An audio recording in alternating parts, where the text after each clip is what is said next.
Hello and welcome to Freedom Through Astrology, where we're giving you the keys. You can see my camera is still messed up, so I'm just going to minimize that, stick it down in the corner.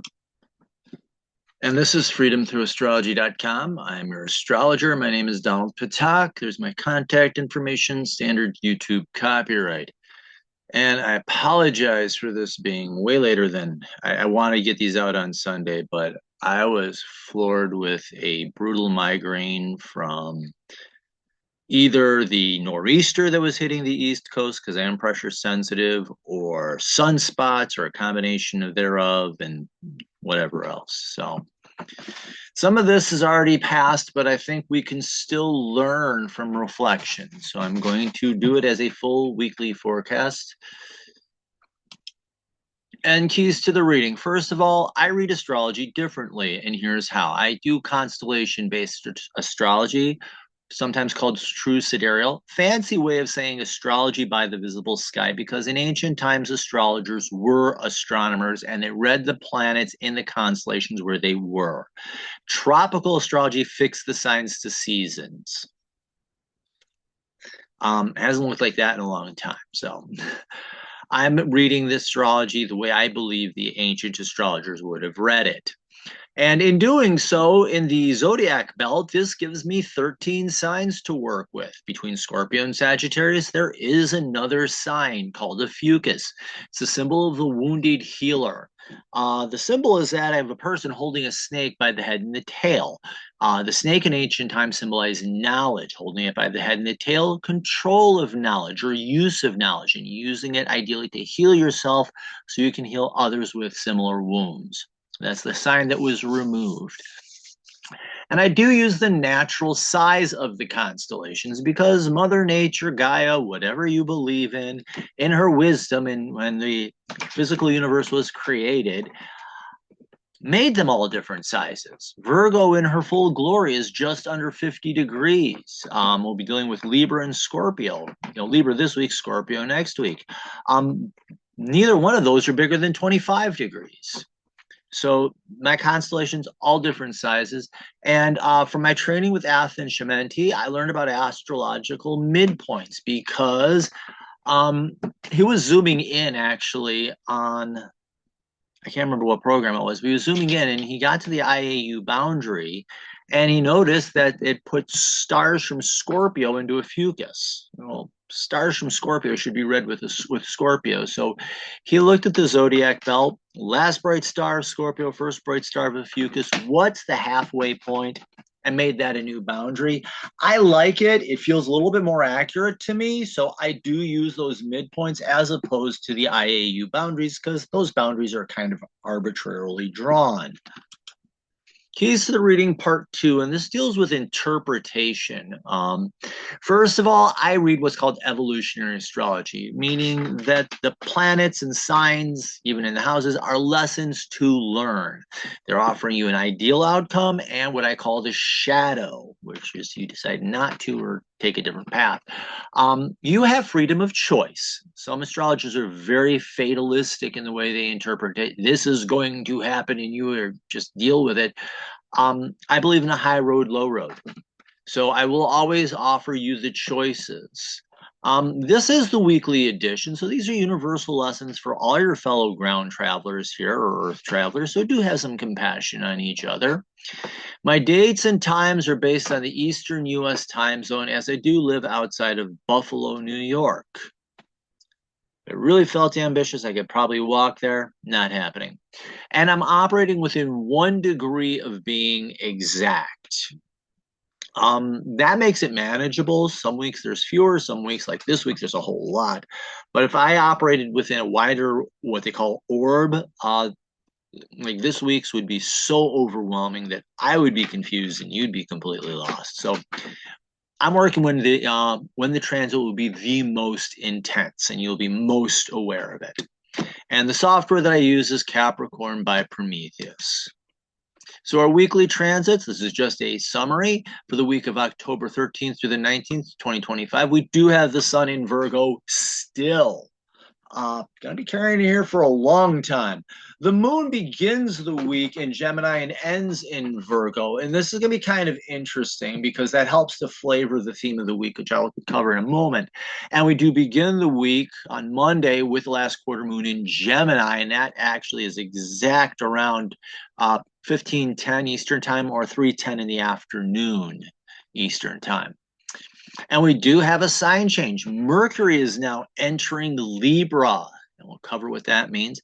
And that plus with that moon energy starting the week and ending the week, those two signs are ruled by Gemini, plus the fact that Mercury has the most transits this week. Or yeah, I believe the most transits. If not, I think it's tied with Venus, but all this other stuff makes it much more influential. Our dominant theme of the week is going to be Mercury lessons, learning, communication. How well are you listening? What are you saying? You know, things of that nature. So, number one active planet this week, Mercury, learning and communication. Kit just had a litter of kittens. Joys. Okay. Secondly, Venus, relationships, your ability to get along with other people, empathy, build harmony. Venus also does creativity, rest, recreation, having fun, things like that. Third most is going to be the sun, your core identity. And fourth is Mars, learning courage. Those are the inner planets. And in our outer planets, Uranus is still doing his own thing, marching to the beat of his own accordion because he can do that. So he still has those transits to both Neptune and Pluto. Yeah, those are the three outermost planets, just saying we're going to show everyone how it's done. And we add Jupiter this week. We haven't had Jupiter acting as a trigger in a long time. So we do have Jupiter. And retrograde, we do have Saturn, Uranus, Neptune, and Chiron all going retrograde. Pluto, I forgot to put that in here, but I should have. Pluto is moving station direct on Monday and should by all means be over with on Tuesday, I believe. I have to get to my notes.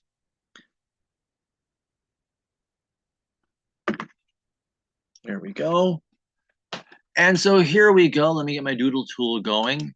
And as you can see, this is from last week. Yeah. Anything above this dotted line is old transits. Anything below is new. As you can see, there is a ton happening this week. So let us start first of all with the moon. You can see the moon is actually steady and stable this week. Well, about as steady and stable as a Leo moon's going to get. Wednesday, Thursday, Friday, and into early Saturday, we have a Leo moon. But again, if you know how to work with the energy, it can be very stabilizing. So emotionally, we do have Gemini, curiosity, Cancer, nurturing yourself, Leo, self-expression, being appreciated, and then Virgo, upping your skills emotionally. From last week, not a lot. We still are dealing with these long Uranian transits, and we do have Pluto going station direct, but with these new week, let's see, where is it? Right at the end of the week, we do have those three Mercury transits, plus this, plus, like I said, the influence of the moon. Both Gemini and Virgo are ruled by Mercury. So it's going to be a very strong mercurial theme to this week. Do pay attention to it. And we do have the last quarter moon in Mercury as well. So if you need icing on the cake, there you go. We do have Venus, number 2. And Venus is going to trigger what I call what is called a grand trine. And I'll explain that when we get there. So again, Venus is going to be a very powerful influence as well. This is a pattern where Venus, I'll show it. I can get it there. And then we have right here, Sun and Jupiter, fire signs actually. It's fire planets, the Sun being, of course, fire, and Jupiter plus fire. This is going to create another pattern, a T-square. And again, when we get there, I'll explain it. But just an incredible amount of pattern energy. And then on top of that, we do have the nodes of the moon and Mars there, and we do have the nodes of the moon with Mercury. So this week is going to be very power-packed and intense. There's a lot going on, a lot to work with, a lot of balls to juggle. If you want an analogy, that's literally what you're going to be doing. So with that being said, let me clear all this. Yeah. And our holdovers, we do have Uranus retrograde in Taurus, sextiling Neptune retrograde. They're both retrograde. This is internal work. How is your authenticity creating an interest in your spirituality? So this is you being true to yourself and finding that inner peace and that inner stability, and how is that helping you define your spirituality, and also how is that helping you to learn to be present and in the moment and potentially respond to situations in an authentic way. Yeah. What in the world?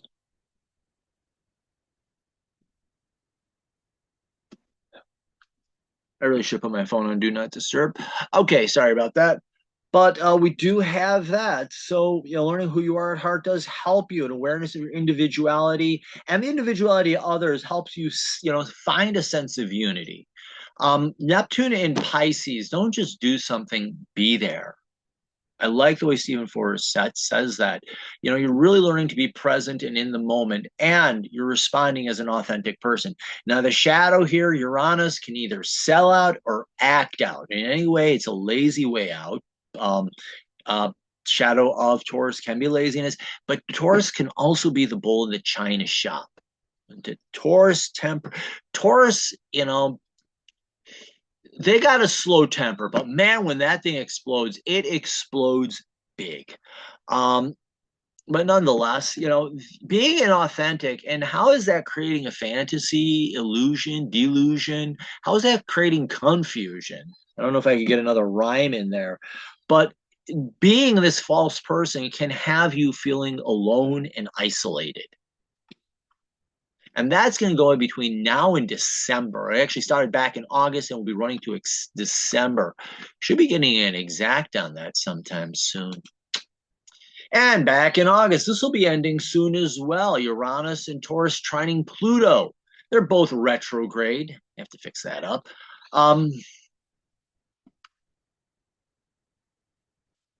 Okay. Just checked on the kitten a little bit. I don't want to shine too much light in there. Kid is not liking light.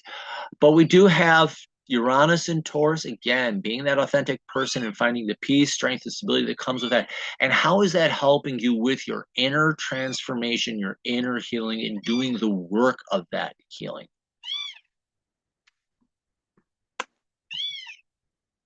Is that?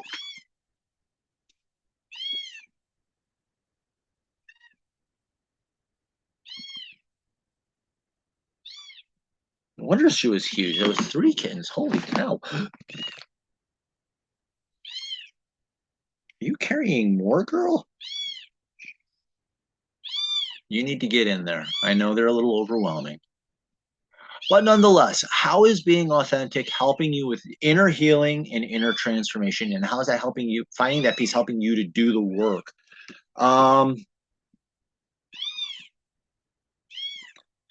And doing that and being that way can help you, my quote, my notes here say reclaim energy, recover, help with soul recovery. I have done some reading that suggests that Pluto, that deep work, could be helping with doing deep soul work and deep soul recovery. The shadow here, this pointless rebellion or selling out, can actually inflict deeper wounds. Trines are easy energies to work with. So a little bit of energy goes a long way. A little bit of authenticity goes and helps with some really deep healing.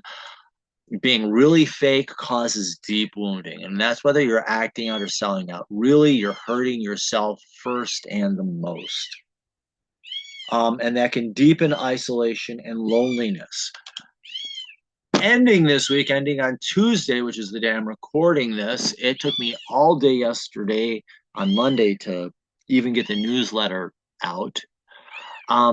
This is Pluto going station retrograde. So if you feel kind of stuck in this journey, of inner transformation, of doing the transformation, doing the work of transformation. This is why. This is the coffee break. Take a break, pause, take a moment, and just realize where you are in the work you're doing, and know that it's time for you to re-enter. And it can be hard work, it can be challenging work, but it's work that's worth doing.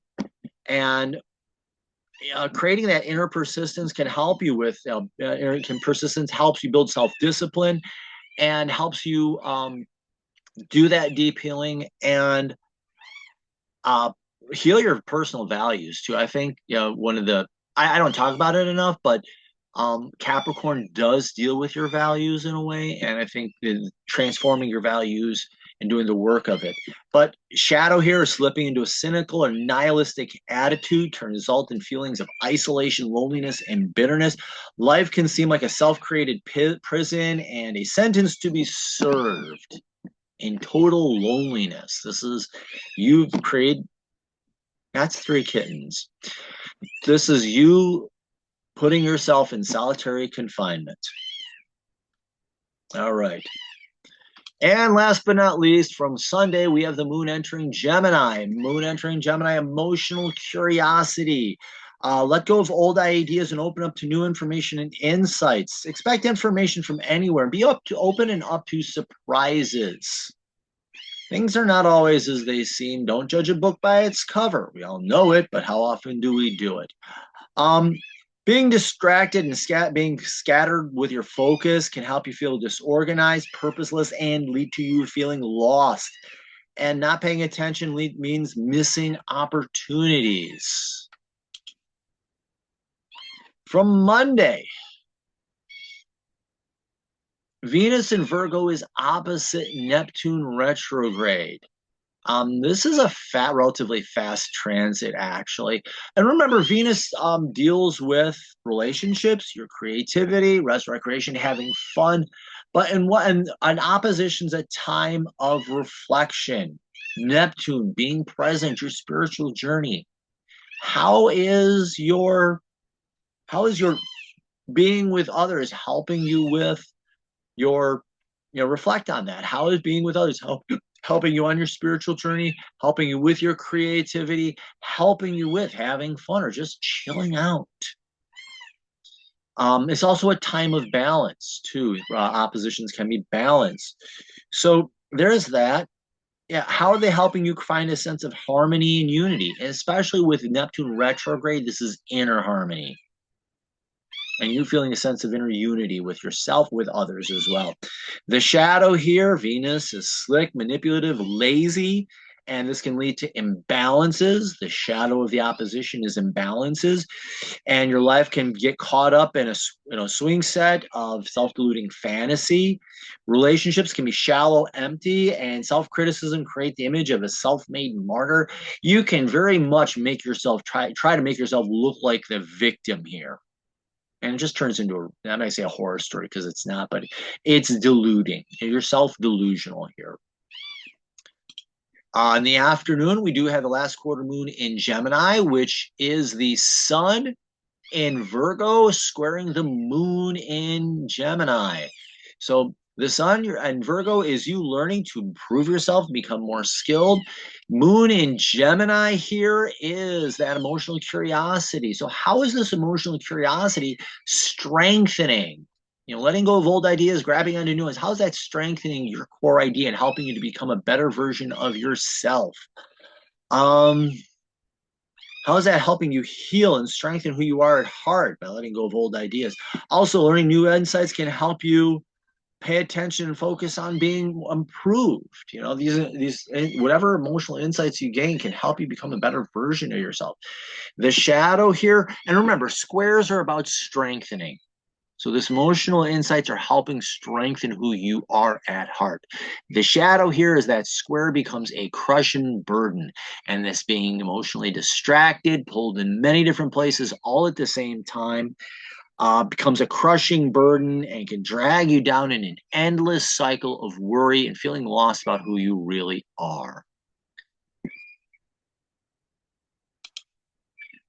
And Monday, and I kind of drew this in, but I'll talk about this when I get all the transits done. We do have Venus and Virgo trining Uranus retrograde. So as you're working with other people in your relationships, or you're becoming more authentic in your creativity, or yeah, that would tie into with Uranus, or you're learning with your creative skills, etc. How is that supporting you becoming more authentic in who you are? So as you're working with other people, how are they helping you realize who you are at heart? And how is that helping you find that peace and inner strength? Deep experiences with others can help you see who yourself as an individual and help support finding inner peace. Trines are supports. They're easy energies to work with. Little goes a long way. The shadow here, Venus, talked about it, playing games. And in Virgo is just being that's unrealistic expectations. Ideally, Virgo helps you to become better. But when you get into the shadow, it's perfectionism and holding yourself up to unrealistic expectations. And so playing games and trying to fit in or be someone that you are not come across as fake leads to a loss of individuality. That's the shadow of Uranus and Taurus. Whether acting out or selling out, you're being fake, and loss of that identity and trying to control others can lead to a loss of your own freedom. Crippling pessimism and negativity can lead to a narrow and rigid mindset, leaving you feeling stuck. And we do have, I'm just going to draw this in, 2/3 of this grand trine. We will get the third one shortly, and then I'll pull everything together for you.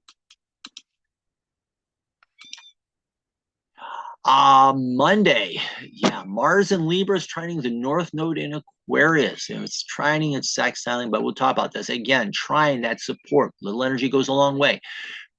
Mars in Libra, the courage to accept ambiguity, things, the strength to tolerate ambiguity, things not making sense. That's okay. You can deal with it. How is that supporting the North Node, your destiny and your making in your authentic path as you're working on it? The North Node is, in evolutionary astrology, at least my current understanding, is your destiny and purpose of life. When it's in Aquarius, it's you making it truly your own and unique to you. So as you're having this courage to deal with ambiguity, it's helping you to make that destiny your own and personalize it. The shadow here is when you slip into fear and indecision and getting pulled this way and that, or with angry outbursts. Um, uh, you can slip into being, you can try to be someone that you're not, whether it's acting out or selling out. Remember, Uranus does rule Aquarius, and so they're very similar in that respect. Can have you lose sight of your purpose and settle for somebody else's vision for your life. So that fear derails you from your own path, and feelings of codependency can fuel your becoming fake. And Tuesday, here we go. This is Tuesday. We're sort of catching up. This is that grand trine that I was talking about, because we'll have Venus trining Uranus, Venus trining Pluto, and then Uranus trining Pluto. And this is a grand trine. So like Venus is feeding and all this energy, really. I'll explain that at the end.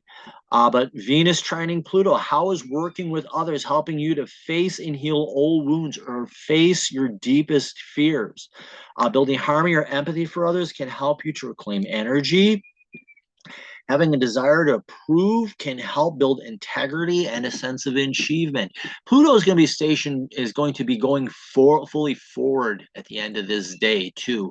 So this is really helping you doing that journey of deep work of healing.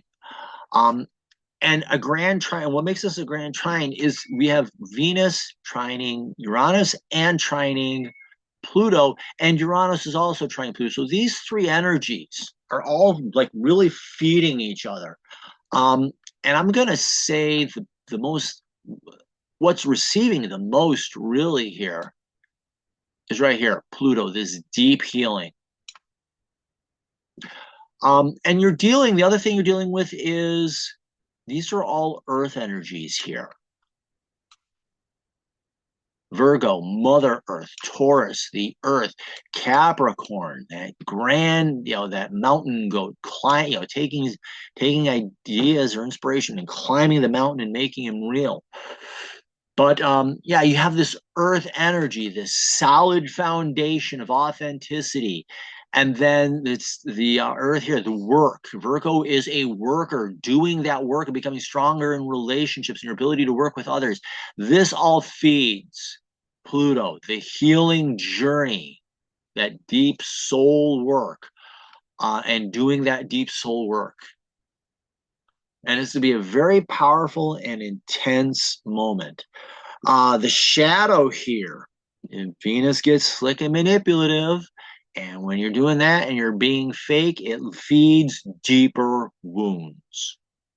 And you can feel isolated. At the end of the day, you can feel isolated, alone, caught up in just this rigid, materialistic worldview, and literally hold yourself with unrealistic expectations and leaves you feeling stuck. Yeah. And at the end of the day, where do you really feel lonely? Here are my drawings. Close. Tuesday, we also have the moon entering Cancer. Focus on emotional healing and let go of the wounds of the past. Look for quiet time and open yourself up to those who can help you heal. Pay attention, listen. You'd be surprised who can help you heal and who wants to. The shadow here, the moon, your emotional self can be whiny and in Cancer become defensive and snipey and drive away others and lead to feelings of loneliness and deeper wounding. Cancer is the crab and it has that shell, so it can try to hold itself up and hide away. And it's got those pincers and it can swipe at people. And finally, on Tuesday, we have the other half of the Mars and the nodes, where we have the Mars and Libra sextiling the South Node in Leo. Hold on a second. Yeah, one of the downsides of that migraine is a little bit of photosensitivity still. And I'm in a very dark room right now, and it's still, even with my computer monitor down, my eyes are still hurting. Sorry about that. Okay. So, this courage to face the ambiguity is creating an interest and helping you to be aware of how the South Node in Leo, pointless, you hold yourself down and back with pointless drama. That's the shadow. That's the ideal here. As you got courage to face uncertainty, you do realize, you know what? When I'm getting in certain situations, I tend to act this way. That's just pointless drama that's actually holding me down and back in life. Okay. I can learn to handle this in a different way, with a more authentic response. It actually helps me on my journey.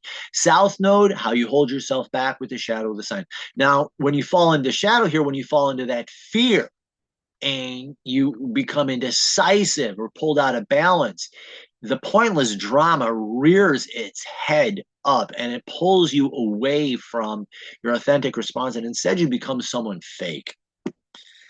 So yeah, slipping into fears, you can become insincere, being stuck in pointless dramas, and fear can fuel childish behaviors and dramatization of a false self and just lead to self-sabotage and a big mess in general. Finally, we're up to Wednesday, tomorrow. Mercury enters Libra. So Mercury, the ability to learn and communicate, enters Libra. Again, Libra, it can be uncertainty, but you're learning to find balance. There's more, how many different ways can you see a situation? We always like to see, always say black and white. Well, there is, when you mix black and white together, there is gray. And you can have a light gray, you can have a dark gray, and all those different colors, when I was in, you go into, an elementary art class, they give them a box with 8 crayons. There's so many different colors and different ways to color things and see situations. So ideally in Mercury, with Mercury's entering Libra, you're learning to see things from different perspectives. You're learning to communicate in different ways. Ideally, you'll find the best way to do it for yourself. And it can help you to, handle how you handle this uncertainty, help raise awareness. Oh, sorry about that. Can help you see situations from multiple perspectives, and opening yourself up to ideas to others can actually help you and help them. I like to say, this is my, I always write this out for people. We always know, we want the answer. 2 + 2 = what? Libra gives you the equation of x + y = 4. And how many different ways can you solve that? Yeah, lots. And we begin building the next powerful transit here. We're going to be dealing with that grand trine here. Okay, hold on. I'm feeling that kick in my head again. Okay, there we go. We have Jupiter and Gemini. Opportunity to learn and communicate is strengthening your ability with inner healing.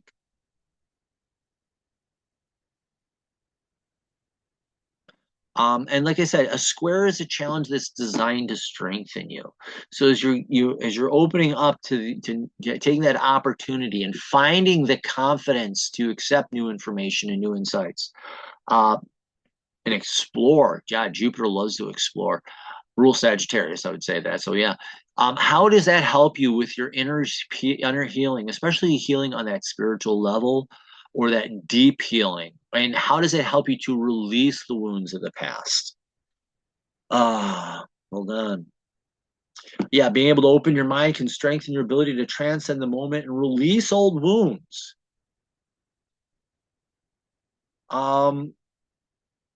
Oh my gosh, it feels like kids carrying another kitten. How many kittens do you have in here, girl? Holy cow. Okay. And this is going to be a long transit. 15th, exact around the 27th. That's my current projection. And it will be leaving on November 4th. So this is going to be a long transit. There's a long opportunity to heal and release wounds. The shadow here, Jupiter is a crisis of confidence, and that leaves you being scattered and disorganized, and that becomes a crushing burden that leads to deeper wounding and a desire to escape. And this whole situation will just feed that crisis of confidence, whether it's too much confidence or not enough. Either which way, you're wounding yourself and hurting yourself. Also on Wednesday, the moon enters Leo. It'll be in Leo most of the week, actually. And this is learning self-expression and being willing to stand up, be seen, be heard. The lion wants to roar, and accept the opportunity to be seen and be appreciated, and by others, by what you do have to offer. And the shadow here is to be careful of being overly dramatic or playing to others' expectations. Also be careful of trying to hide away or underplay yourself, as it can be seen as fake. Leo can be that lion that's in the shadow. Leo can be that lion that just screams and roars, everybody look at me, excuse me. Or it can be the cowardly lion who tries to hide away. Either which way, emotionally, this leaves you feeling unfulfilled, and it's pointless drama. And here we go. And here is power transit number 2. And this is triggered by the sun. When the sun, that's the trigger planet, when the sun is opposite Chiron, I hope I did. I'm just going to read it anyways, just to do it really quickly. I think I did. When the sun is, as you're learning, as you're becoming a better version of yourself, it strengthens your opportunity to learn and the desire to learn. And you're also reflecting on your healing. So as you're becoming better, how are you healing and releasing wounds? And I don't know why that didn't come up. It should have, because it is showing up as a square. Maybe it'll be in next week's, but in any event, it's gonna when I saw it, it said I got to talk about it. So I'm gonna talk about it. It may not be in this week's, but it's there. We're gonna feel the energy. Um, what happens here? This is a T square. The sun. You're reflecting on the journey of improvement and how is this helping you heal? And you have Jupiter squaring the sun and squaring Chiron, and or being squared by the sun, and Jupiter squaring Chiron. So I'm gonna clean this drawing up. It's ridiculous. So we have that opposition, ick, and we have Jupiter in a square to both.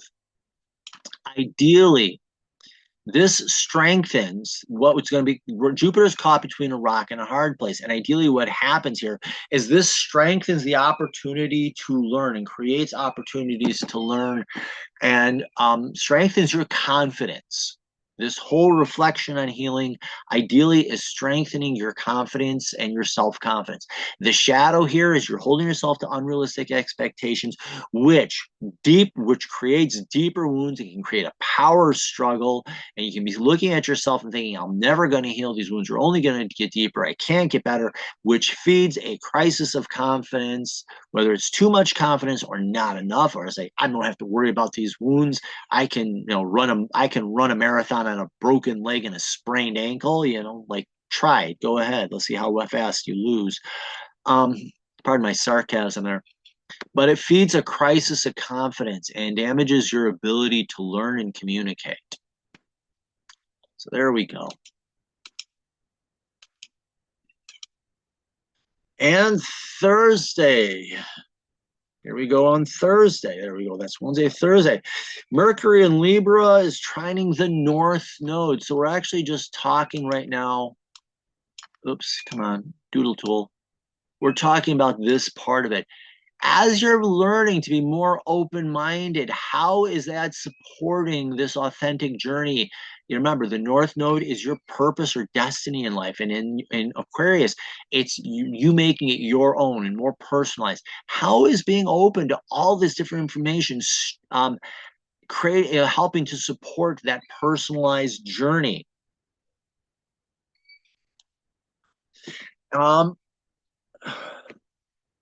So opening the mind to paradox and ambiguity can help you become more authentic in your pursuit of your life's purpose. And being curious and open-minded can lead to new ideas that can help you. The shadow here, being unfocused, distracted, and out of balance, and just all over the place, can have you becoming less of who you are, missing the point and purpose in life. And you can be doing what you think other people want you to do, or what other people have told you, and that just creates a big mess fast. Clear this?